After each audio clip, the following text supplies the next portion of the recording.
तो चलिए फ्रेंड्स, शुरू करते हैं आज की क्लास को। और आज की इस क्लास में जानेंगे market failure and information failure क्या है। इंफॉर्मेशन फेलियर को हम लोग असिमेट्रिक इंफॉर्मेशन या फिर इनकम्प्लीट इंफॉर्मेशन भी बोल सकते हैं।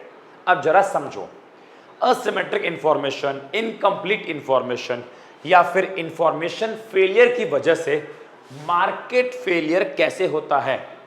लेकिन उससे पहले पता होना चाहिए कि भाई साहब ये असिमेट्रिक इंफॉर्मेशन क्या होता है, या फिर इनकम्प्लीट इंफॉर्मेशन क्या होता है, या फिर इंफॉर्मेशन फेलियर क्या होता है।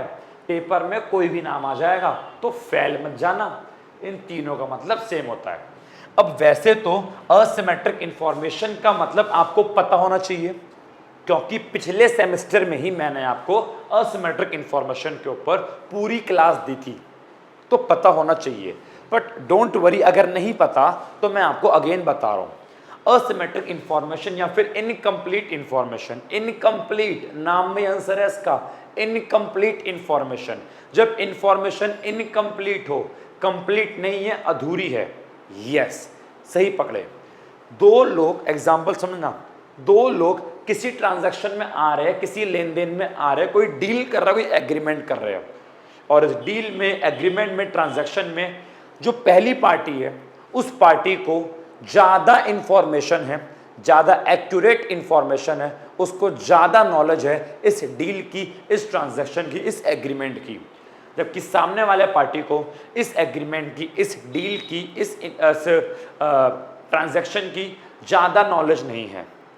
अब ऐसे केस में क्या होगा, जिस पार्टी को नॉलेज ज़्यादा है, हो सकता है वो सामने वाले पार्टी को ठगे, हो सकता है वो सामने वाले पार्टी को एक्सप्लॉइट करे, हो सकता है वो सामने वाले पार्टी का फायदा उठाए, क्योंकि इस बेचारे को तो ज़्यादा नॉलेज नहीं है। ये तो हाँ हाँ कर देगा कि हाँ हाँ ठीक है ठीक है, हाँ हाँ ठीक है, ओके ओके ओके। और ये तो भाई सामने वाले पार्टी का नुकसान कर देगा, सामने वाले पार्टी को ठग लेगा। तो इसी को बोलते हैं असिमेट्रिक इंफॉर्मेशन या फिर इनकम्प्लीट इंफॉर्मेशन, जहां पे दोनों पार्टी में से किसी एक पार्टी को नॉलेज होती है ज़्यादा और दूसरी पार्टी को नॉलेज होती है कम। जिस पार्टी को नॉलेज होती है कम, अक्सर उस पार्टी को नुकसान झेलना पड़ता है, और जिस पार्टी को नॉलेज होती है ज़्यादा, अक्सर वो वाली पार्टी सामने वाले पार्टी का फायदा उठा के ले जाती है। होपफुली असिमेट्रिक इंफॉर्मेशन क्या होता है समझ में आ गया। और असिमेट्रिक इंफॉर्मेशन के केस में मैं अक्सर एक एग्जांपल देता हूँ, और वो एग्जांपल मैं आपको भी देता हूँ ताकि थोड़ा और अच्छे से समझ में आ जाए, आपका दिमाग थोड़ा और खुल जाए, समझ में आ जाए कि असिमेट्रिक इंफॉर्मेशन होता क्या है। तो जरा मेरी बात को समझना।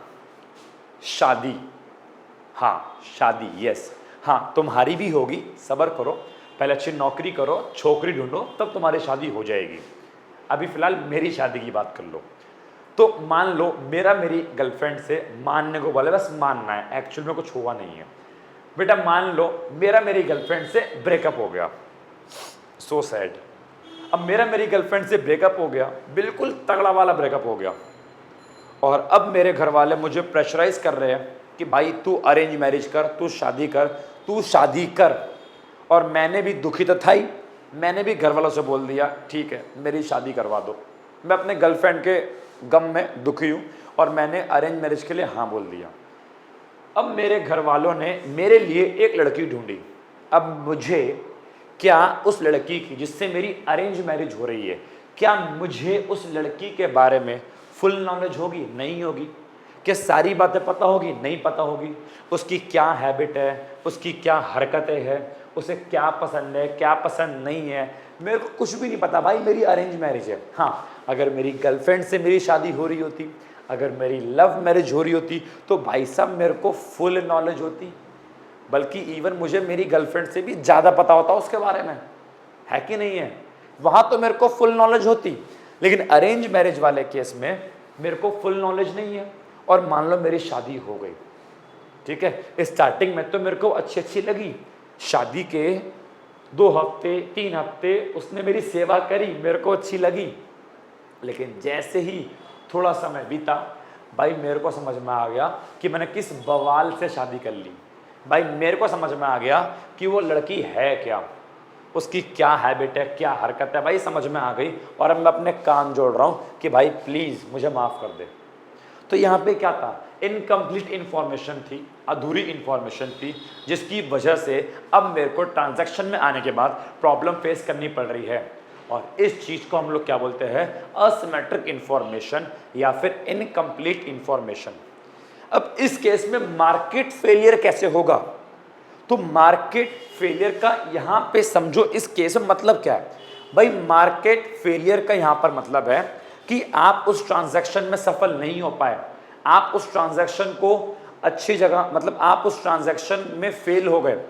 फॉर एग्जाम्पल मेरी बात सुनो, दो व्यक्ति है, ये दो किसी भी ट्रांजैक्शन में आते हैं, इस वाली पार्टी को नॉलेज कम है, इस वाली पार्टी को नॉलेज ज़्यादा है, और ट्रांजैक्शन में आने के बाद इस वाली पार्टी का नुकसान हो गया बिकॉज इसको नॉलेज कम थी, इसको ठग लिया गया, इसका नुकसान हो गया। तो यहाँ पे इस बंदे का नुकसान हो गया ना, इसी को तो बोला जाएगा मार्केट फेलियर, कि भाई मार्केट फेल हो गई, हम मार्केट में ठीक से परफॉर्म नहीं कर पाए, हमने मार्केट में अपना नुकसान करवा लिया, भाई मार्केट फेल हो गई। उस ट्रांजैक्शन को ठीक से ऑब्जर्व करने में भाई मार्केट के लोग फेल हो गए, उस इंफॉर्मेशन को ठीक से पता करने में, जिसकी वजह से मार्केट में उन लोगों का लॉस हो गया। एग्जाम्पल के तौर पे मान लो एक कंपनी है, वो कंपनी एक कंपनी है, वो कंपनी अपना अच्छा प्रॉफिट दर्शाया जा रही है, अच्छा प्रॉफिट शो करे जा रही है, और मैं हूं और मेरे बहुत सारे लोग हैं और हम उस कंपनी के बन गए शेयर होल्डर। अब देखा जाए, हमें उस कंपनी के शेयर होल्डर बनने से पहले हमें उस कंपनी की पूरी प्रॉपर नॉलेज जो है जाननी चाहिए थी। उस कंपनी ने अपना एडवर्टीजमेंट छापा, हमने इतना प्रॉफिट कमाया, हमने ये किया, हमने वो किया, और हम लोग उस एडवर्टीजमेंट में बह गए और हमने उस कंपनी के शेयर्स खरीद लिए, जबकि एक्चुअल में हमें कंपनी के बुक्स ऑफ अकाउंट्स को चेक करना चाहिए था डिटेल में, तब चलता पता कंपनी की एक्चुअल स्थिति क्या है। अब यहाँ पे गलती किसकी है, हम लोग की यहाँ पे गलती है, बिकॉज हम लोगों ने कंपनी की फुल इंफॉर्मेशन नहीं ली, कंप्लीट इंफॉर्मेशन नहीं ली, और कंपनी के हम लोग क्या बन गए, शेयर होल्डर। और अब वो कंपनी हमें लॉस दे रही है, वो कंपनी डूब रही है, हम सभी शेयर होल्डर का पैसा डूब रहा है। तो यहाँ पे जो पैसा डूब रहा है, हम सभी शेयर होल्डर अब परेशान हो रहे हैं। क्यों? बिकॉज हम ठीक से ट्रांजैक्शन ऑब्जर्व नहीं कर पाए। तो ट्रांजैक्शन ठीक से ऑब्जर्व ना कर पाना असिमेट्रिक इंफॉर्मेशन, और उसकी वजह से अब जो लॉस हो रहा है, उसकी वजह से जो परेशानी हो रही है, दैट इज मार्केट फेलियर। तो यहाँ पे हम शेयर होल्डर को जो लॉस हुआ, जो परेशानी हुई, वो हमारा क्या है, मार्केट फेलियर, कि हम फेल हो गए मार्केट को ठीक से ऑब्जर्व करने में, हम फेल हो गए उस कंपनी को ठीक से ऑब्जर्व करने में। तो इंफॉर्मेशन कंप्लीट ना होना, असिमेट्रिक इंफॉर्मेशन, और उसकी वजह से आपका जो नुकसान हो रहा है, आपको जो परेशानी हो रही है, उसको बोलते हैं मार्केट फेलियर। होपफुली समझ में अच्छे से आ गया होगा मैं कहना क्या चाह रहा हूं। एक बार इसको पढ़ते हैं फिर आगे बढ़ते हैं। तो मेरे प्यारे दोस्तों, क्या लिखा है देखो, asymmetric information is defined as the situation in which some participants have more relevant and accurate information than the other, कि ऐसी स्थिति जहां पे कुछ पार्टिसिपेंट्स के पास इंफॉर्मेशन ज्यादा है, एक्यूरेट है दूसरों के मुकाबले।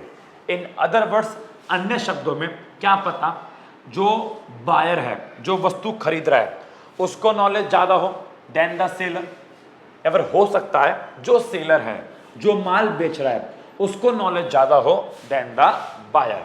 और अक्सर एसिमेट्रिक इंफॉर्मेशन के केस में सेकंड हैंड कार का एग्जांपल बहुत चलता है। आइए मैं एक एग्जांपल आपको और देता हूं सेकंड हैंड कार का, ठीक है। अब जरा समझो बेटा, मान लो कि मैं एक सामने वाले पर्सन के साथ एक डील में आ रहा हूं, और वो डील क्या है, सामने वाला पर्सन मेरे को अपनी सेकंड हैंड कार बेचना चाह रहा है और मैं उस सेकंड हैंड कार को परचेज करना चाह रहा हूं। अब बताओ ऐसे केस में किसको इंफॉर्मेशन कार की ज़्यादा होगी? ऑब्वियस ही बात है, जो सामने वाला बंदा है उसको इंफॉर्मेशन कार की ज़्यादा होगी, उसको पता होगा भाई कितनी कार की सर्विस हुई, कितनी बार कार उसकी ठुकी, कितनी बार कार उसकी बंद पड़ गई, कितनी बार कार उसकी खराब हो गई, उसको नॉलेज ज़्यादा है, उसको ज़्यादा पता है उसकी कार कितनी चलेगी या कितनी नहीं चलेगी। और जबकि मैं देखूं तो मुझे कार की इतनी इंफॉर्मेशन नहीं है, इतनी नॉलेज नहीं है, बट फिर भी मैंने मान लो उस डील को कर लिया और उससे मैंने कार खरीद ली। अब बताओ ये क्या हो गया, ये हो गया असिमेट्रिक इंफॉर्मेशन। यहाँ पर मैंने इनकम्प्लीट इंफॉर्मेशन होने के बावजूद भी कार को खरीद लिया। अब उस कार को खरीदने के बाद मैं फैमिली के साथ एक ट्रिप पर गया और बीच रास्ते में ही पहाड़ों पे मेरी कार खराब हो गई। उत्तराखंड के पहाड़ों पे भाई मेरी कार खराब हो गई और अब मेरे पास वहाँ पे कोई मैकेनिक भी नहीं है, वहाँ पे कोई सुविधा भी नहीं है। अब बताओ उस कार के ख़राब होने से जो मेरे को लॉस हुआ, जो मेरे को प्रॉब्लम फेस करनी पड़ी, वो क्या हो गया जी, वो हो गया मार्केट फेलियर। समझ में आ गया? तो ये वही वाला एग्जाम्पल आपका बोल रहा है। इस चीज़ को हम लोग लेमन्स प्रॉब्लम भी कहते हैं। याद करो मैंने आपको लेमन्स प्रॉब्लम भी पढ़ा रखा है लास्ट सेमेस्टर में। मैं एक बार उसको अभी और आगे अभी आएगा, आगे ना आएगा, मैं उसको एक्सप्लेन कर दूंगा। कार वाला एग्जाम्पल अभी आपका आगे दोबारा आएगा। आगे बोलता है अकॉर्डिंग टू जोसेफ स्टिग्लिट्स के अनुसार in real world, actual world में देयर इज असिमेट्रिक या फिर incomplete information due to ignorance and uncertainty on the part of buyer and seller. कि यस, रियल वर्ल्ड में, वास्तविकता में हम लोगों को असिमेट्रिक इंफॉर्मेशन फेस करनी पड़ती है। क्यों? इग्नोरेंस की वजह से या फिर अनसर्टेनिटी की वजह से, पता ना होने की वजह से, या फिर हम कई बार चीज़ें इग्नोर भी कर देते हैं कि छोड़ना, ठीक है यार, ठीक ही होगा। तो इग्नोरेंस की वजह से या अनसर्टेनिटी की वजह से हम कई बार इनकम्प्लीट इंफॉर्मेशन का शिकार बन जाते हैं। हम सामने वाले पे इतना ट्रस्ट कर लेते हैं कि हमको लगता है भाई सही ही होगा, जबकि एक्चुअल में क्या पता वो चीज़ सही ना हो। मेरा दोस्त अपना मोबाइल फ़ोन बेच रहा है और मैंने उस पर इतना ट्रस्ट कर लिया, दोस्त बोल रहा भाई मोबाइल फ़ोन मेरा पूरा ठीक है, तो मैंने भी मान लिया उसका मोबाइल फ़ोन पूरा ठीक ही होगा। लेकिन क्या पता एक्चुअल में उसके मोबाइल फ़ोन के अंदर कोई खराबी हो। ठीक है, आगे बोलता है तो उस असिमेट्रिक इंफॉर्मेशन की वजह से हम अनेबल हो जाते हैं to equate benefit and cost. अब क्योंकि हमारे पास इंफॉर्मेशन पूरी नहीं है, जिसकी वजह से हम बेनिफिट या कॉस्ट का पता लगा नहीं सकते। हम नहीं पता लगा पाते कि मेरे को कॉस्ट ज़्यादा पड़ रही है, मतलब मैं पेमेंट ज़्यादा कर रहा हूँ उससे बेनिफिट कम होगा, या फिर मैं पेमेंट कम कर रहा हूँ मेरे को बेनिफिट ज़्यादा मिलेगा। इसको बोलते हैं कॉस्ट बेनिफिट एनालिसिस। तो हम कॉस्ट और बेनिफिट को प्रॉपर एनालाइज नहीं कर पाते, जिसकी वजह से हो सकता है हमें नुकसान हो, या फिर कभी कभार ऐसा भी हो सकता है हमको फ़ायदा हो जाए। समझ में आ गया?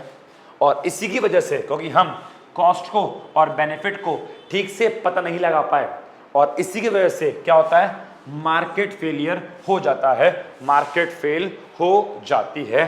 क्योंकि 90% केस में तो यही होता है, अगर हमको इनकम्प्लीट इंफॉर्मेशन है, इंफॉर्मेशन पूरी नहीं है, तो 90% केस में यही होता है कि हमारी कॉस्ट आएगी ज़्यादा, इट मीन्स हमारा नुकसान होगा ज़्यादा, हमारा खर्चा आएगा ज़्यादा, हमने पैसे पे करे हैं ज़्यादा और हमको बेनिफिट मिला है कम, हमको एडवांटेज मिला है कम। और जब मैंने खर्चा किया ज़्यादा और उससे मुझे उतना बेनिफिट नहीं मिला, उतना एडवांटेज नहीं मिला, इसी चीज़ को मैं क्या बोलूँगा, मार्केट फेलियर, कि मैं मार्केट को ठीक से ऑब्जर्व कर नहीं पाया। ठीक है, इसके आगे अब मैंने यहाँ पे 3 एग्जाम्पल भी लिखे हैं पेपर में लिखने के लिए, क्योंकि पेपर में एटलीस्ट इतना सारा ये और ये तो आप लिख के ही आओगे ना, अगर शॉर्ट नोट भी इसके ऊपर आता है, तो मैंने 3 एग्जाम्पल भी लिखे हैं। अच्छा, अब अगर आपको अपने लास्ट सेमेस्टर की कुछ बात याद आ रही हो तो आपको याद होगा असिमेट्रिक इंफॉर्मेशन के भी दो एलिमेंट थे, 2 कंपोनेंट थे। एक होता है एडवर्स सिलेक्शन और एक होता है मॉरल हैजार्ड। डिटेल में नहीं पढ़ाऊंगा, बस आप याद करो। एक होता है एडवर्स सिलेक्शन, ट्रांजैक्शन में आने से पहले जो इनकम्प्लीट इंफॉर्मेशन थी उसको बोलते हैं एडवर्स सिलेक्शन, और ट्रांजैक्शन में आने के बाद जो प्रॉब्लम हुई उसको बोलते हैं मॉरल हैजार्ड। तो ट्रांजैक्शन में आने से पहले जो प्रॉब्लम हुई, जो समस्या हुई, जो इनकम्प्लीट इंफॉर्मेशन थी, उसे क्या बोलते हैं? Adverse selection. और ट्रांजैक्शन में आने के बाद जो हुआ उसे बोलते हैं मॉरल हैजार्ड। और यहाँ पर मैंने आपके एग्जाम्पल ले रखे हैं, इन एग्जाम्पल को समझने का प्रयास करते हैं। तो पहला एग्जाम्पल आपको भी सेकंड हैंड कार वाला है। अब सेकंड हैंड कार वाले को मैं थोड़ा प्रॉपर डिटेल में एग्जाम्पल लेके चलता हूँ, और ताकि आपको समझ में अच्छे से आ जाए मार्केट फेलियर का यहाँ पर मतलब क्या है। अब जरा देखना बेटा, मान लो कि दो पर्सन है, दो लोग हैं, ठीक है। एक व्यक्ति ये है, ठीक है। अब मान लो इस व्यक्ति की है ट्रैवल एजेंसी। क्या है इसकी? इस व्यक्ति की बच्चों है ट्रैवल एजेंसी। इसके पास बहुत सारी कार्स हैं और ये जो है टूरिस्ट को ट्रैवलिंग करवाता है, ट्रैवल पे लेके जाता है। और दूसरी ओर बच्चों एक व्यक्ति ये है, और बेटा ये है टीचर। यस, ये है कौन? एक टीचर, एक शिक्षक। अब मेरी बात को जरा सुनने का अच्छे से प्रयास करना। इस व्यक्ति की ट्रैवल एजेंसी है, इसके पास एक कार है, इसने वो कार 2015 में परचेस की थी, 2015 का मॉडल है। और भाई ये टीचर है, इसके पास भी एक कार है और इसने भी वो कार 2015 में ही परचेस की थी, 2015 का मॉडल है। दोनों की इवन कार भी सेम है। बेटा मान लो इसके पास कार है स्विफ्ट, और इस टीचर के पास भी बच्चों कार कौन सी है जी? इसके पास भी कार है स्विफ्ट डिजायर। दोनों के पास कार स्विफ्ट है, दोनों का मॉडल भी सेम है। अब क्योंकि ट्रैवल एजेंसी वाला है, अपनी कार को बहुत ज़्यादा यूज़ करता है, जिसकी वजह से आज की डेट में इसकी कार उतनी अच्छी नहीं रही जितनी अच्छी होनी चाहिए थी, बिकॉज इसने कार को बहुत यूज़ किया। जबकि ये टीचर है, अब क्योंकि टीचर है तो कार को बहुत ही आसान तरीके से, बहुत ही आराम से चलाता होगा, बहुत ही तरीके से पार्क करता होगा और अपनी कार पर काफ़ी ध्यान भी देता होगा, जिसकी वजह से इसने अपनी कार को बहुत ही अच्छे तरीके से मेंटेन करके रखा है। जबकि इसकी कार यहाँ वहाँ बहुत घूमती है, बहुत प्रॉब्लम भी इसकी कार को फेस करनी पड़ती है। अब देखा जाए इन दोनों की मार्केट में जो कार की लगाई गई वैल्यू, बेटा इन दोनों की कार की वैल्यू मार्केट में लगाई गई मान लो 1,50,000, क्योंकि दोनों की कार भी सेम है, दोनों का मॉडल भी सेम है, तो उस कार की वैल्यू मार्केट में लगाई गई 1,50,000। ठीक है, बात समझ में आ गई। अब इस वाले बंदे को पता है, इस वाले बंदे को अपनी कार के, भाई देखो जो सामने वाला बंदा है, भाई मान लो यहाँ पे जो है कार खरीदने वाले बंदे हैं। अब भाई सामने वाला बंदा है, इसको तो नहीं पता कि दोनों में से किसकी कार अच्छी है, इसको नहीं पता। ये परचेज करने वाला बंदा है, इसको नहीं पता दोनों में से किसकी कार। इसने तो बोल दिया, इसने तो भाई बोल दिया कि भाई मैं 1.5 लाख रुपए दूंगा, जिसको भी अपनी कार बेचनी है अपनी कार बेच दो। अब मेरी बात सुन लो, इस वाले बंदे को पता है कि इसकी वास्तविकता में कार की कीमत मात्र 1 लाख रुपए है। इसको पता है इसकी वास्तविकता में एक्चुअल में कार की कीमत 1 लाख रुपए है। वो तो बस इसने कार थोड़ी ऊपर से ठीक करवा ली, ऊपर से बोलो तो कार को धुलवा लिया, सजवा ली, इसकी वजह से चल नहीं रहा पता कार 1 लाख की होगी। लेकिन इसको पता है अंदरूनी वास्तव में कि मेरी कार की कीमत केवल 1 लाख रुपए है। बस इसने ऊपर ऊपर से कार को चमकवा लिया ताकि बंदे को लगे कार अच्छी है। इस वाले मास्टर को पता है कि इसकी कार तो काफ़ी मेंटेन है, अच्छी है। इसको पता है कि मेरी कार 1.5 लाख की नहीं है, मेरी कार की कीमत वास्तविकता में 2 लाख रुपए की है।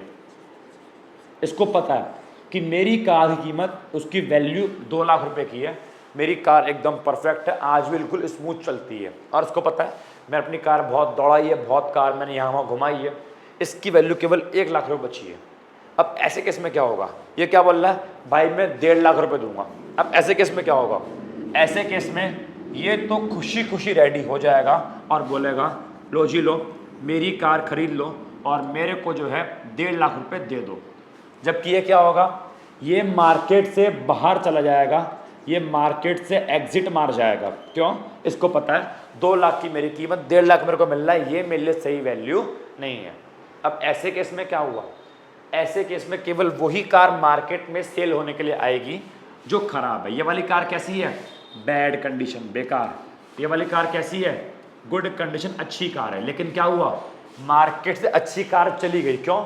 और अच्छी कार को अपनी वैल्यू नहीं मिली और मार्केट में केवल क्या रह गई? बेकार बेकार कार रह गई। इसको बोला गया, अगर आप सेकंड से थर्ड सेमेस्टर पे जाएंगे तो इसको बोला गया पीच, कि मार्केट से पीच चले गए। इनको बोला गया, अच्छी कार को बोला गया पीच और बुरी कार को बोला गया लेमन। तो ऐसा बोला गया कि मार्केट में केवल लेमन रह गए और पीच चले गए। इट मीन्स केवल बेकार बेकार कार रह गई और अच्छी अच्छी कार चली गई।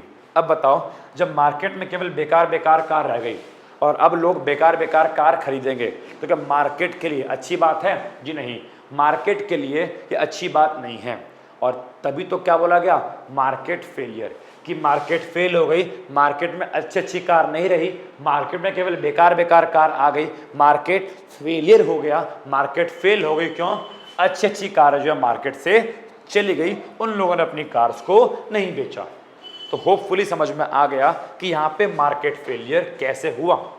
और इस एग्जाम्पल को बच्चों बोला गया एडवर्स सिलेक्शन। क्यों? क्योंकि यहाँ पे इस व्यक्ति ने इस इंसान ने एडवर्स सिलेक्शन किया।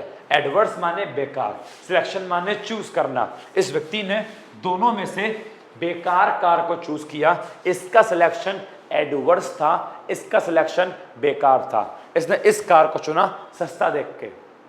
तो क्या बोला गया इसको बोला गया एडवर्स सिलेक्शन। और इस वाले केस में हमने देखा मार्केट फेलियर कैसे होता है। होपफुली समझ में आपको आ गया होगा। ठीक है, तो यहाँ पे हमारा फर्स्ट एग्जांपल यही था। पढ़ते क्या लिखा है कि in case of second hand car only bad car stays in the market to sell, कि मार्केट में केवल बेकार कार बचती है सेल होने के लिए। Good car vanishes from the market, जो अच्छी कार होती है वो मार्केट से गायब हो जाती है। इसको हम लोग लेमन प्रॉब्लम भी कहते हैं और इससे मार्केट फेलियर होता है। होपफुली एग्जाम्पल नंबर 1 समझ में आ गया होगा। अब बच्चों बात करते हैं सेकंड एग्जाम्पल की, एग्जाम्पल नंबर 2 की, असिमेट्रिक इंफॉर्मेशन के एग्जाम्पल नंबर 2 की। और यहां पर बात करेंगे मॉरल हैजार्ड की। अब ये मॉरल हैजार्ड क्या है? तो मेरी बात सुनो, दो लोग किसी ट्रांजैक्शन में आ रहे हैं, दो लोग किसी ट्रांजैक्शन में आना चाह रहे हैं और अभी दोनों के दोनों लोग जो है गुड फेथ में है। गुड फेथ का मतलब है कि ये भी सामने वाले को धोखा देने के मूड में नहीं है और ये भी सामने वाले को धोखा देने के मूड में नहीं है। अभी दोनों के दोनों लोग एक गुड फेथ में हैं। एक जो है गुड फेथ समझते हो ना, कि दोनों ही सामने वाले जो है कोई भी धोखा देने के मूड में नहीं है। अब एग्जाम्पल समझना, ये जो कंपनी है ये कंपनी है इंश्योरेंस करने वाली और ये जो व्यक्ति है ये व्यक्ति है इंश्योरेंस लेने वाला। ये कंपनी इंश्योरेंस करती है और ये व्यक्ति जो उस कंपनी से इंश्योरेंस ले रहा है। और अभी दोनों जो है ट्रांजैक्शन में आ रहे हैं और दोनों ट्रांजैक्शन में आ गए। इस व्यक्ति ने मान लो अपनी बाइक का इंश्योरेंस लिया और इस कंपनी ने उस व्यक्ति की बाइक का इंश्योरेंस किया। ठीक है, अब जब दोनों की ट्रांजैक्शन हो गई और ट्रांजैक्शन होने के बाद अब प्रॉब्लम क्रिएट हो रही है, तो क्या बोलते हैं इसको?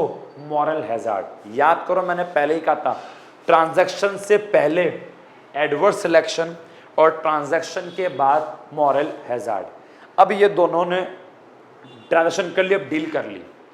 अब मान लो वो व्यक्ति मैं हूं जिसने बाइक का इंश्योरेंस करवाया। अब मैंने करवा लिया इंश्योरेंस। अब मैं सोच रहा हूं यार मेरा इंश्योरेंस तो हो ही गया है, अब मैं बाइक कैसी भी चलाऊं, खराब चलाऊं, बेकार चलाऊं, टूटे फूटे, क्या होगा? इंश्योरेंस कंपनी वाले मेरे को पैसा दे देंगे। तो स्टार्टिंग में मेरे माइंड में ऐसा नहीं था, जब मैं इंश्योरेंस करवा रहा था मेरे माइंड में ऐसा नहीं था और ना ही सामने कंपनी वाले को पता था कि मैं कुछ ऐसा करूंगा।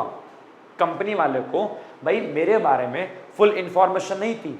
वो कंपनी वाला नहीं जानता था कि भविष्य में मैं बाइक किस प्रकार चलाऊंगा।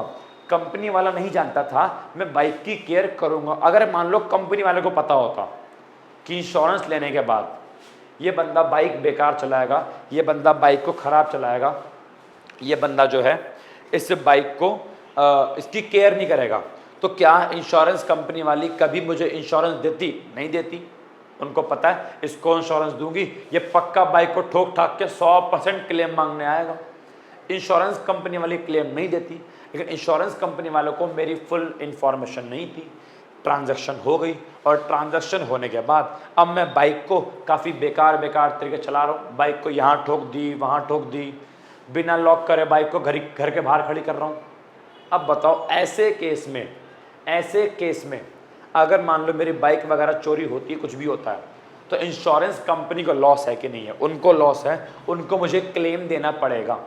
तो यहाँ पे बताओ इनकम्प्लीट इंफॉर्मेशन की वजह से इंश्योरेंस कंपनी को नुकसान हुआ कि नहीं हुआ? जी हाँ, उनको नुकसान हुआ। अगर इंश्योरेंस कंपनी को पता होता मैं ऐसे ऐसे करूँगा बाइक के साथ, तो वो मुझे कभी भी इंश्योरेंस नहीं देते। ठीक है, कि मैं केयरलेस हो जाऊंगा, वो मुझे कभी भी इंश्योरेंस नहीं देते।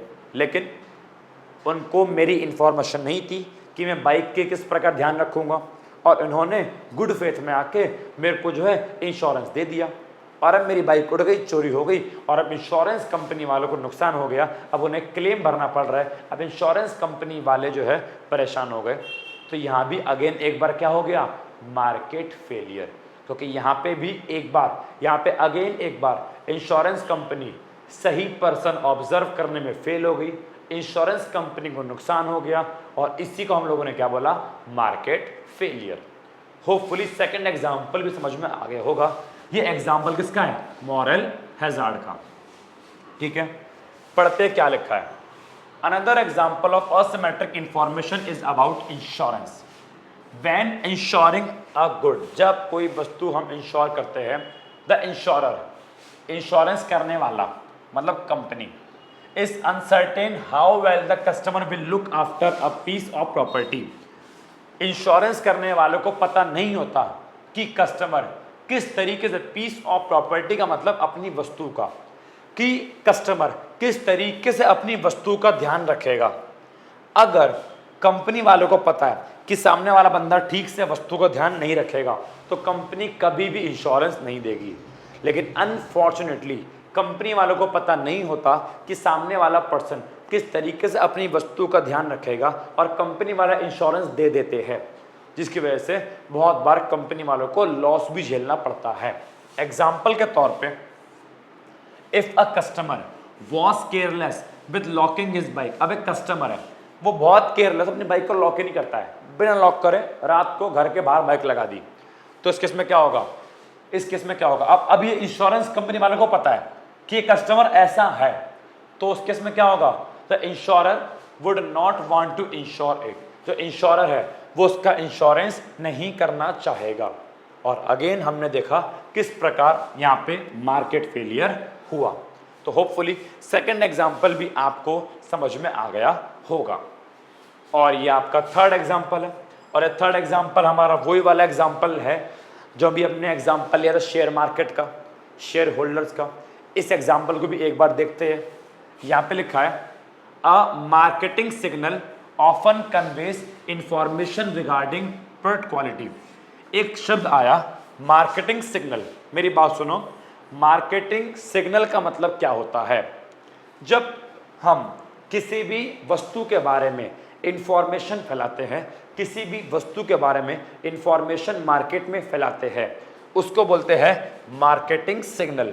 वही एग्जांपल, मेरी कंपनी है और मैंने उस कंपनी की इंफॉर्मेशन एडवर्टीजमेंट के थ्रू मार्केट में फैलाना स्टार्ट किया। आगे लिखा है एग्जांपल वही कि if a company is willing to spend vast amount of money advertising a particular product, people will pick up on that marketing signal. अभी इतना पढ़ते हैं क्या रखा है। अब एक कंपनी है, उसने एडवर्टीजमेंट पे बहुत सारा खर्च किया, अपनी वस्तु की बहुत सारी जानकारी जो है, इंफॉर्मेशन जो है, एडवर्टीजमेंट के माध्यम से जगह जगह फैलाई। अब हो सकता है कि वो इंफॉर्मेशन सही ना हो सकता है वो इंफॉर्मेशन गलत हो। अब इससे क्या होगा? इस मार्केट सिग्नल को देखते हुए बहुत सारे लोग उसमें इंटरेस्ट दिखाएंगे और अपना पैसा, अपना फंड कमिट करेंगे। मतलब क्या? अपना पैसा उस कंपनी में लगाएंगे। अब बताओ, एक्चुअल में तो उन लोगों को उस कंपनी के बारे में डिटेल में पहले इंफॉर्मेशन पता करनी चाहिए थी और तब जाकर पैसा लगाना चाहिए था। बट लोगों ने एडवर्टीजमेंट पे विश्वास करके वहाँ पे अपना फंड लगा दिया, अपना पैसा लगा दिया, और बाई चांस वो सारी की सारी इंफॉर्मेशन नकली निकली और मान लो वो सारा पैसा डूब गया, तो अगेन क्या हो गया, एक बार मार्केट फेलियर, क्योंकि यहाँ पे लोगों ने इनकम्प्लीट इंफॉर्मेशन के बेस पे पैसा लगाया। वो लिखा है आगे कि again it leads to market failure, again यहाँ पे मार्केट फेलियर हो गया क्योंकि कंज्यूमर को या कस्टमर को नहीं पता कि कंपनी सच बोल रही है या फिर कंपनी झूठ बोल रही है। तो यहाँ पे एक एग्जांपल आपने और देखा कि किस प्रकार असिमेट्रिक इंफॉर्मेशन की वजह से मार्केट फेलियर होता है। तो होपफुली ये टॉपिक आपको एकदम अच्छे से समझ में आ गया होगा कि information failure, asymmetric information, incomplete information, moral hazard या फिर एडवर्स सिलेक्शन के केस में मार्केट फेलियर कैसे होता है। ठीक है, तो आज के लिए इतना काफ़ी है। मिलेंगे नेक्स्ट वीडियो में, नेक्स्ट लेक्चर में, नेक्स्ट क्लास में। Thank you so much, bye bye, God bless you, take care. चलिए।